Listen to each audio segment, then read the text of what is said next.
Hi everyone, my name is Debra and I am the president and the founder of the Meal Foundation. I am an ordained minister and I'm also a certified clinical hypnotherapist, and I do a variety of things, but today I'm going to talk to you about joyful transformation. In 2002, I married my soulmate. He was absolutely an amazing individual, is an amazing individual, and he's probably the most intelligent, gifted, creative, and sensual man I'd ever met.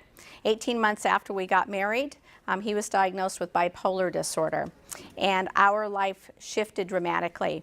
What I learned in that experience of going through that is that you can have a plan for your life, and that plan can change radically. And I want you to know that even though I married him, I certainly didn't understand the way that my life was going to transform and the way that it was going to evolve.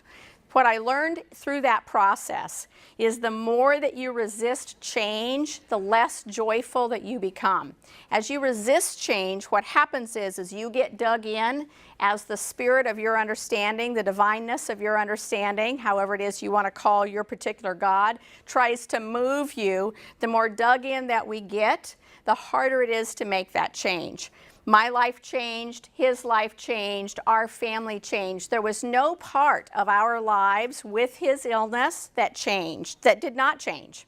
And so as I started that transformation, what I learned that pain is inevitable in this life and suffering is optional.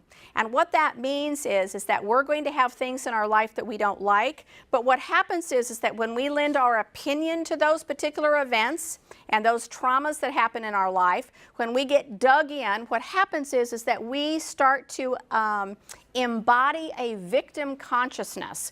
And as we embody that victim consciousness, we get our friends and our family and all of our loved ones to get on board with us about how bad it is, which then reinforces that particular victim consciousness that we're going through.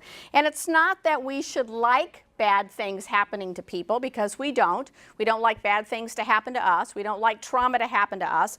But what happens is that when we experience that, and then we're told about how awful it is, how terrible it is, how unfair it is, we then become dug in regards to that particular story. And then what happens is once we get stuck, we actually heap more and more suffering onto ourselves. And what happens then is that we get into a cycle of suffering that we're unable, without the right skills, to get out of. And so what I'm here to talk to you today is about joyfully being able to transform.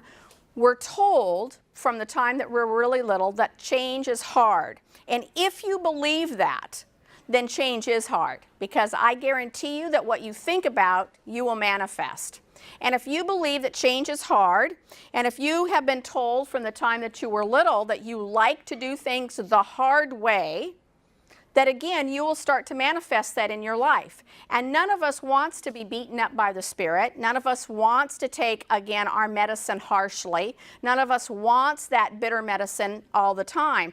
And so what happens is when you shift your thinking and you then begin to pray for your lessons to come to you easy, they do. That's the nice thing, is that you can actually step into the divine flow of things so that your lessons actually start to come to you much easier.